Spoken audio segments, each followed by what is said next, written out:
नमस्कार दोस्तों। जैसा कि हमने पिछली क्लास में भारतीय संविधान की प्रस्तावना की महत्वपूर्ण शब्दावलियों पर चर्चा की थी। आज हम प्रस्तावना से बनने वाले विभिन्न महत्वपूर्ण प्रश्नों पर चर्चा करने जा रहे हैं, या यूँ कहूँ कि हम फैक्ट बेस्ड क्वेश्चन आंसर जो है एक तरह से पढ़ने जा रहे हैं। जैसा कि मैंने पिछली क्लास में भी कहा था, आप खुद का आकलन करने के लिए एक कॉपी और पेन लेकर के बैठ सकते हैं, और हमारे द्वारा दिए जाने वाले जवाबों से पहले आप जो है अपने जवाब दे सकते हैं, और आप हमें इस बात से अवगत भी करा सकते हैं कि आपके द्वारा कितने जवाब सही दिए गए हैं, ताकि इस बात का अनुमान लगाया जा सके कि इस तरह से पढ़ना एक तरह से सहायक हो पा रहा है या नहीं हो पा रहा है। तो जी दोस्तों, हम लोग शुरुआत करते हैं। पहला प्रश्न, जैसा कि आप देख पा रहे हैं स्क्रीन पर, कि भारतीय संविधान की प्रस्तावना का आधार क्या है।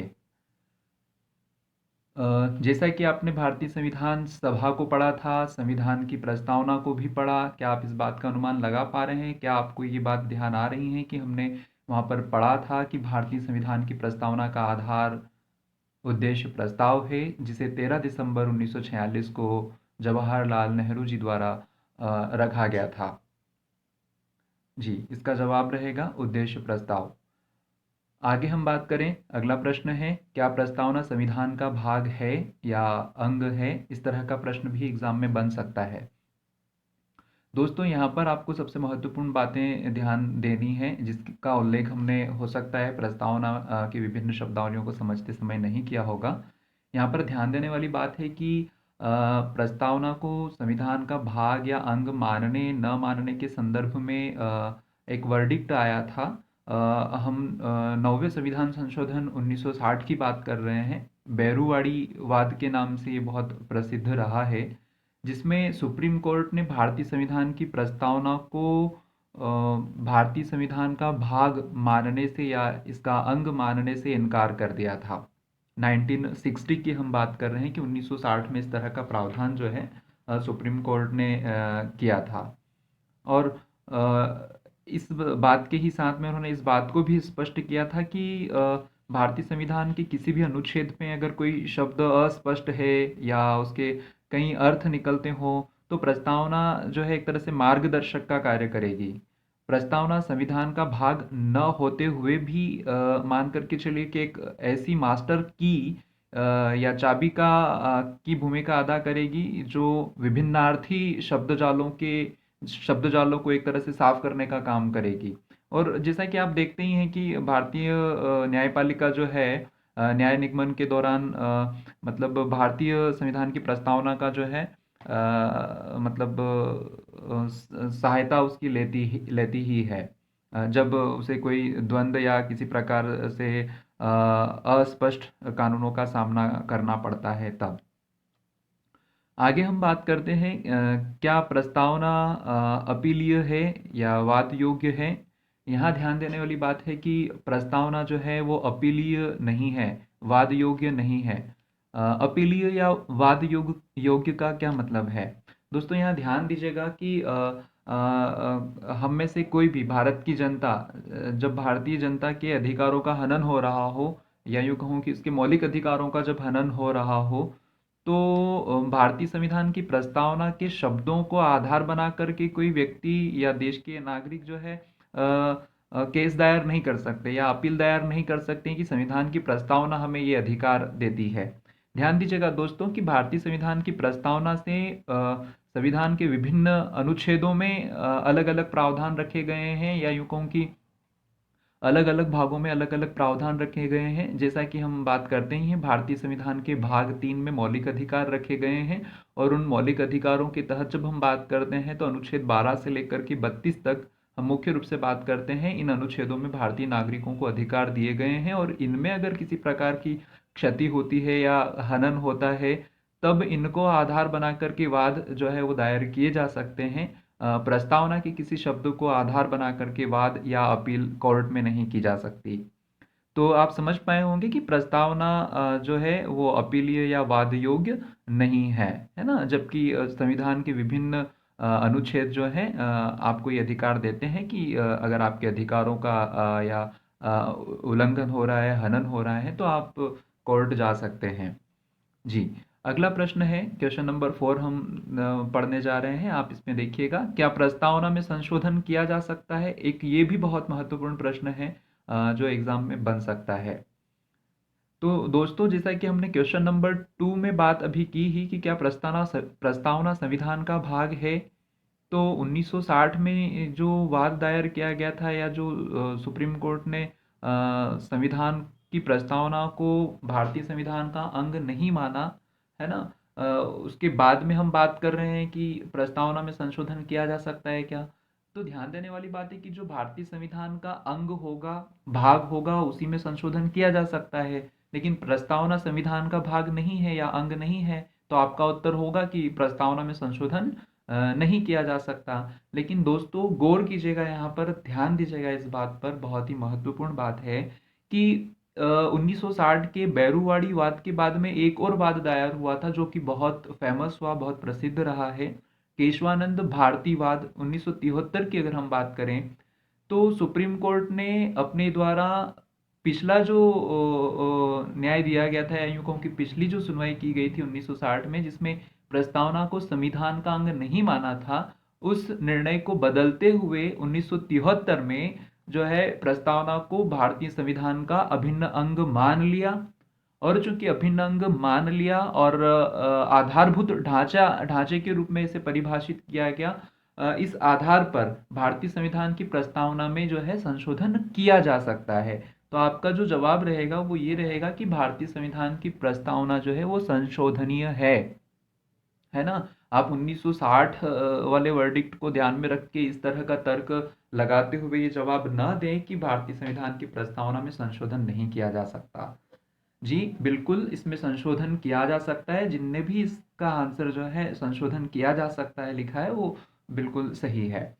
अगला प्रश्न देखेंगे, प्रश्न नंबर 5 की हम बात कर रहे हैं। यहाँ पर ध्यान दीजिएगा कि प्रस्तावना में संशोधन कितनी बार किया गया है। देखिए, पिछला प्रश्न जो था कि संशोधन किया जा सकता है क्या, हाँ किया जा सकता है। तो बताइए कि संशोधन अभी तक कितनी बार हुआ है प्रस्तावना में और कब किया गया है।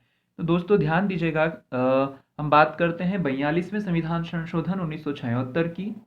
इसके तहत भारतीय संविधान की प्रस्तावना में मात्र एक बार जो है संशोधन किया गया है। इस बात को आप ध्यान रखेंगे, यहाँ पर तारीख ध्यान रखेंगे, है ना। हम बात कर रहे हैं 42वें संविधान संशोधन 1976 की, माफ कीजिए सन ध्यान रखेंगे आप यहाँ पर। क्वेश्चन नंबर 6 की हम बात कर रहे हैं। यहाँ पर ध्यान दीजिएगा, अगला प्रश्न है, प्रस्तावना की भाषा शैली किस देश के संविधान से प्रेरित है। जी दोस्तों, बताइए इसका जवाब।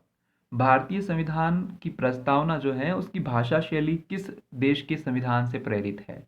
अगला प्रश्न लिख रखा है यहाँ पर कि भारतीय संविधान की प्रस्तावना का विचार किस देश से प्रभावित है। दोनों प्रश्नों में अंतर है, बहुत आंशिक अंतर आपको यहाँ दिखाई दे रहा होगा कि हमने एक प्रश्न पूछा है कि भाषा शैली किस देश के संविधान से प्रेरित है, और अगला प्रश्न लिखा हुआ है क्वेश्चन नंबर 7 कि प्रस्तावना का विचार किस देश से प्रभावित है। तो दोनों में अंतर है, ध्यान दीजिएगा दोस्तों। तो जो हमने भाषा शैली इस्तेमाल की है प्रस्तावना की, जैसे कि हम शुरुआत करते हैं हम भारत के लोग से, है ना, तो ये जो भाषा शैली हमने इस्तेमाल की है यहाँ से लेकर के पूरी प्रस्तावना की, वो भाषा शैली ऑस्ट्रेलिया के संविधान से प्रेरित है। और क्वेश्चन नंबर 7 की जो हम बात कर रहे हैं कि प्रस्तावना का विचार जो है वो किससे प्रभावित है, तो वो अमेरिकी संविधान से प्रभावित है। इन दोनों प्रश्नों के जवाब जो है आपको स्पष्ट हुए होंगे। अगला प्रश्न है, संविधान निर्माण की तिथि क्या है। तो जैसा कि दोस्तों हमने संविधान सभा का गठन पढ़ा था, उस समय भी हमने संविधान की तिथि का जिक्र किया था कि संविधान इस तारीख को बन करके तैयार हुआ। तो आपको ध्यान आ रहा होगा, बिल्कुल संविधान निर्माण की तिथि जो है वो 26 नवंबर 1949 है। पर इसके बाद इसके साथ में ये फैक्ट भी आप लोगों को ध्यान आ रहा होगा कि 26 नवंबर 1949 को हमने संविधान को आंशिक रूप से लागू किया था। अर्थात आपको ये ध्यान आ रहा होगा कि हमने कुल 16 अनुच्छेद जो है इस तारीख को लागू किए थे, और पूर्ण रूप से संविधान को हमने 26 जनवरी 1950 को जो है लागू किया है। और दोस्तों, आपको ध्यान भी आ रहा होगा कि जब हमने संविधान को 26 नवंबर 1949 को बना लिया था, तो हमने 26 जनवरी 1950 को पूर्ण रूप से क्यों लागू किया, 26 नवंबर को क्यों नहीं। तो जैसा कि दोस्तों आपको जब आपने मॉडर्न हिस्ट्री पढ़ी होगी, समझी होगी, तो आप लोगों को ये चीज़ या ये बात ध्यान आ रही होगी कि 26 जनवरी 1930 को हमने रावी नदी के तट पर पहली बार झंडा फहरा लिया था या अपने आप को स्वतंत्र घोषित कर लिया था, है ना, आज़ाद घोषित कर लिया था। ध्यान देने वाली बात है कि हम उस तारीख को या उस तारीख की अहमियत को, उसके महत्व को बनाए रखना चाह रहे थे, लेकिन हम 26 नवंबर 1949 के दिन संविधान निर्माण का कार्य पूरा कर चुके थे। और हम इस तारीख के महत्व को ध्यान में रखते हुए एक तरह से 26 जनवरी 1950 को या यूं कहूँ कि पूर्ण रूप से गणतांत्रिक राज्य बनते हैं या देश बनते हैं। तो इस तारीख के महत्व के कारण हमने जो है पूर्ण रूप से जो है 26 जनवरी 1950 को लागू किया, जबकि 26 नवंबर 1949 को हमने आंशिक रूप से भारतीय संविधान को जो है अंगीकृत किया, अधिनियमित किया और आत्मार्पित किया। तो दोस्तों अगला प्रश्न जो है आप समझ पा रहे होंगे, आप देख पा रहे हैं कि किस तारीख को संविधान दिवस या विधि दिवस के रूप में मनाया जाता है। दोस्तों ध्यान दीजिएगा कि 26 नवंबर 1949 जो तारीख है, हम 49 से जो इस दिवस को मना रहे थे, इस दिवस को हम विधि दिवस के रूप में मना रहे थे। ध्यान देने वाली बात है, मतलब 1949 से हम नहीं मना रहे हैं, लेकिन ये जो 26 नवंबर 1949 की तारीख है ना, इस तारीख को हमने जो आत्मार्पित या अधिनियमित या अंगीकृत जो संविधान किया था, इसे हम विधि दिवस के रूप में मना रहे थे। आपको ध्यान आ रहा होगा कि अभी वर्ष 2015 में जो वर्तमान प्रधानमंत्री हैं, या यूं कहूँ कि वर्तमान सरकार ने इस विधि दिवस का नाम बदल करके संविधान दिवस रखा और हम 26 नवंबर को संविधान दिवस के रूप में मना रहे हैं अभी वर्तमान में। तो ये ऑब्लिक लगा करके लिखा हुआ है कि प्रश्न दोनों तरह से पूछा जा सकता है आपसे कि संविधान दिवस या विधि दिवस किस तारीख को मनाते हैं, 26 नवंबर को। अगला प्रश्न है प्रश्न नंबर 10, आप देख पा रहे हैं स्क्रीन पर कि प्रस्तावना में सामाजिक, आर्थिक, राजनीतिक शब्द किस देश के संविधान से प्रेरित है। जी बिल्कुल, आपका जवाब होगा सोवियत संघ रूस के संविधान से जो है ये तीनों शब्दावलियां प्रेरित हैं। और हमने संविधान की प्रस्तावना में इन शब्दों को लिखते हुए न्याय की बात की है कि सामाजिक, आर्थिक और राजनीतिक न्याय, है ना, ये शब्द हमने इस्तेमाल किए हैं। तो ये तीनों शब्द हमने सोवियत संघ रूस से लिए। क्वेश्चन नंबर 11 देख रहे हैं आप, प्रस्तावना में उल्लेखित समता, स्वतंत्रता एवं बंधुता शब्द किस देश के संविधान से प्रेरित है। जी दोस्तों, आपने वर्ल्ड हिस्ट्री में बिल्कुल इसे पढ़ा होगा। समता, स्वतंत्रता और बंधुता जो है, इसको लेकर के यूरोप के एक देश में जो है क्रांति हुई थी। बिल्कुल, फ्रांस जो है, फ्रांस में समता, स्वतंत्रता और बंधुता को लेकर के क्रांति हुई और हमने इस देश के ही संविधान से जो है इन तीनों शब्दों को लिया है, या यूं कहूँ कि ये तीनों शब्द वहाँ के संविधान से प्रेरित है। अगला प्रश्न है प्रश्न नंबर 12, देख पा रहे हैं आप, संविधान की प्रस्तावना हमारे दीर्घकालिक सपनों का विचार है। दोस्तों आपको ध्यान आ रहा होगा कि जैसे ही हमने संविधान की प्रस्तावना की शुरुआत की थी, वहाँ पर मैंने कुछ स्टेटमेंट्स रखे थे या कुछ कोटेशंस रखे थे और मैंने कहा था कि मेरे अपने नहीं हैं, ये संविधान वेत्ताओं ने, उन विद्वानों ने जो है संविधान की प्रस्तावना के संदर्भ में अपनी भावनाओं को व्यक्त करते हुए कहे हैं। बिल्कुल, पर वहाँ पर मैंने इस बात का जिक्र नहीं किया था कि ये किनके शब्द हैं। तो ध्यान दीजिएगा, हो सकता है इन प्रश्नों के जवाब आप दे पाएँ, न भी दे पाएँ। कुछ मित्र जिन्होंने पढ़ा होगा वो बाकायदा इनके जवाब दे सकेंगे, लेकिन जिनको इनके जवाब नहीं आ रहे हैं वो ध्यानपूर्वक सुनेंगे। संविधान की प्रस्तावना हमारे दीर्घकालिक सपनों का विचार है, ये कथन किनका है। ध्यान दीजिएगा दोस्तों, ये कथन अल्लादी कृष्ण स्वामी अय्यर का है। आपको ध्यान आ रहा होगा कि प्रारूप समिति जो है, प्रारूप समिति में डॉक्टर अंबेडकर साहब की अध्यक्षता के अलावा 6 सदस्य जो रहते हैं, उनमें से एक सदस्य जो है अल्लादी कृष्ण स्वामी अय्यर रहते हैं, है ना। वही सदस्य की हम बात कर रहे हैं, उन्होंने ही दीर्घकालिक सपनों का विचार है प्रस्तावना के संदर्भ में कहा है। क्वेश्चन नंबर 13 की हम बात कर रहे हैं कि किनके शब्दों में प्रस्तावना हमारे संप्रभु लोकतांत्रिक गणराज्य का भविष्य फल है कहा है। ध्यान दीजिएगा, ये जो भविष्य फल की जो बात की है, ये कैम मुंशी साहब ने की है ना। उन्होंने संप्रभु लोकतांत्रिक गणराज्य का भविष्य फल कहा है भारतीय संविधान की प्रस्तावना को। अगला प्रश्न हम देख रहे हैं स्क्रीन पर, प्रस्तावना संविधान की आत्मा है, किनका कथन है? जी दोस्तों, बिल्कुल। हम बात करते हैं ठाकुरदास भार्गव जी की। इन्होंने प्रस्तावना को संविधान की आत्मा माना है। इनके अलावा पंडित जवाहरलाल नेहरू ने भी भारतीय संविधान की आत्मा को भारतीय संविधान की प्रस्तावना को जो है आत्मा की संज्ञा दी है। एक बात। अगली बात हम करते हैं, या अगला प्रश्न हम देख रहे हैं, क्वेश्चन नंबर 15, प्रस्तावना संविधान की जन्म कुंडली है, किसने कहा है?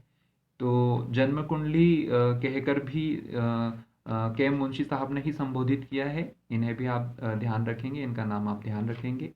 एक बहुत ही महत्वपूर्ण प्रश्न बन सकता है एग्जाम में।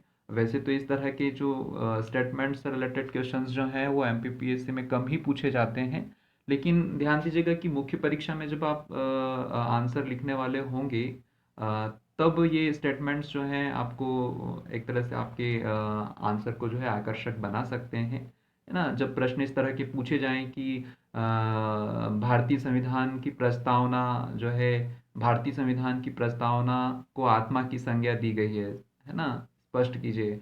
या भारतीय संविधान की प्रस्तावना जो है भारतीय संविधान की आत्मा है, स्पष्ट कीजिए। या भारतीय संविधान की प्रस्तावना के महत्व को स्पष्ट कीजिए। जब इस तरह के प्रश्नों के आप उत्तर लिख रहे होंगे, तो विद रेफरेंस इन राजनीतिक विचारकों के या विधिवेत्ताओं के कोटेशंस जो हैं या स्टेटमेंट्स जो हैं आप इस्तेमाल कर सकते हैं, जिससे आपके आंसर जो हैं एक तरह से आकर्षक और आपके आंसर को जो है एक तरह से महत्वपूर्ण बनाएंगे। दोस्तों, हम इस क्वेश्चन का आंसर देख लें कि किस अंग्रेज राजनीति शास्त्री ने अपनी प्रसिद्ध पुस्तक principles of social and political theory 1951 में भारतीय संविधान की प्रस्तावना का उल्लेख किया है? ध्यान दीजिएगा, इन्होंने अपनी पुस्तक में भारतीय संविधान की प्रस्तावना का उल्लेख किया है, और इन महोदय का नाम जो है अर्नेस्ट बार्कर है। तो दोस्तों, हमने इन प्रस्तावना से बनने वाले इन कुछ महत्वपूर्ण प्रश्नों पर चर्चा की या बात की, और मैं उम्मीद करता हूँ कि ये आपके लिए बहुत ही एक तरह से हेल्पफुल रहेंगे, या ये आपके ज्ञान को बढ़ाने में एक तरह से सहायक होंगे। और आप में से जिन स्टूडेंट्स ने ये प्रयास किया है कि कॉपी पर जवाब देने का प्रयास किया है, कृपया आप अपने स्कोर को जो है एक तरह से हमें बताएं, ताकि हम इस पर और आगे विचार करें, या इस बात का अनुमान लगा सकें कि इस तरह से पढ़ना मतलब कितना आप लोगों के लिए सहायक हो पा रहा है। जी, बहुत बहुत धन्यवाद दोस्तों, आपने इतनी धैर्यता से हमें सुना। Thank you very much.